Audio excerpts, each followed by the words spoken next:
Alright, this is Fantasy Football in 5, and we are back for yet another episode. Now, last week we talked about tight ends, and this week we're going to talk about defenses and kickers. And if you haven't seen the last video about tight ends, you're going to want to check that out. Check it below. Alright, so this episode we're going to highlight 3 top-tier defenses in the league. The Seattle Seahawks, the Buffalo Bills, and the St. Louis Rams. The Seahawks have been pretty good for a while now, but I really don't think you can go wrong with them this year. Well, I, on the other hand, think that they're going to have a pretty down year from last year, simply because they lost Walter Thurman III and another cornerback who went to the Eagles. So I think that they aren't going to be as good as they are projected. And I also think that their defensive line is starting to thin out a little bit. So Most definitely. just keep them on your radar as possible bust. And the Bills and Rams, I think, will be okay. Pretty good seasons, yeah. Alright, so a couple of busts this year when it comes to fantasy defense would be ones like Detroit, who lost Nick Fairley and Ndamukong Suh to free agency, and I think that their sack totals are going to come down significantly, and their overall defense isn't going to be as good as it was last year. And then there's going to be the Houston Texans, who a lot of people are having them as like a top 5 defense, Yeah. which I don't agree with, simply because who do they have in the secondary? Jonathan Joseph, who he's decent, old.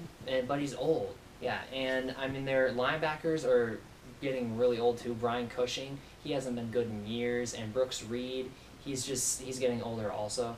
And yeah, they have J.J. Watt, they have Jadeveon Clowney coming back, but that's the only strength they have.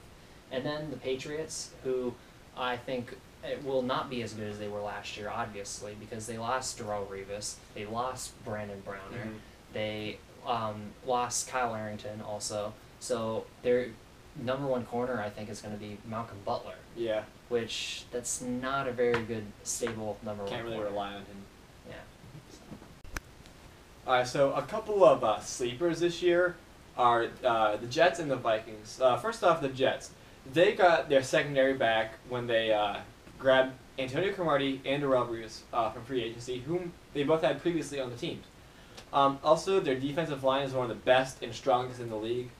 Sheldon Richardson is suspended for a few games this season, but they picked up Leonard Williams out of USC in the draft, so expect him to fill the shoes pretty well for Richardson this season. And there is also the Minnesota Vikings, who I obviously am a little biased toward, but I really think that they're going to have a good season, simply because they have Mike Zimmer now as their head coach, and he is a defensive mastermind.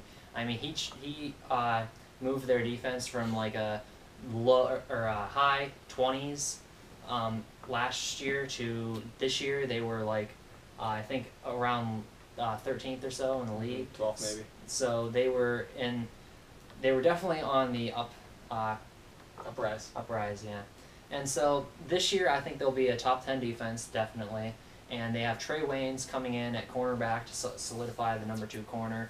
And they still have Xavier Rhodes on the outside, and they got Eric Kendricks to put in the middle, and their defensive line with Everson Griffin is going to be pretty good. So it's going to be hard to go against them. Alright, so as a side note, as to where to draft the defenses this year, do not draft them any higher than around 9 or 10. A couple drafts, I got the Jets as my last pick in round 15. It's a huge steal, honestly, because you can stack up on all your position players early and then grab that defense last. And you can also grab them on the waiver wire when their bye week comes. This is true. Alright, so we're going to talk about the kickers now, and a couple of the top kickers in the league obviously are Stephen Gostkowski from the Patriots, Adam Vinatieri from the Colts, Stephen Hauschka from the Seahawks, and Matt Bryant. I mean, there's really not much No difference. And so, obviously, Adam Vinatieri is 1,000,000 years old, and he is a machine out there. And then Stephen Gostkowski is still probably the best kicker in the league. And then we have Stephen Hauschka from the Seahawks, who are going to get probably a lot of extra points, maybe some field goals to go along. So I think they're good kickers to pick up, and a couple of busts, though, on the kickers would be Kai Forbath and Ryan Suckup. Okay, mainly because Ryan Suckup is on the Tennessee Titans and Kai Forbath is on the Washington Redskins, which says enough. Alright, that was Fantasy Football in 5. We deliver all your fantasy news in 5 minutes or less because who would want to watch a 30-minute video on this topic? Amen. Thank you for joining us as we talk about the kickers and defense this week. Next week we talk about sleepers and deep sleepers. And don't forget, kickers are people too.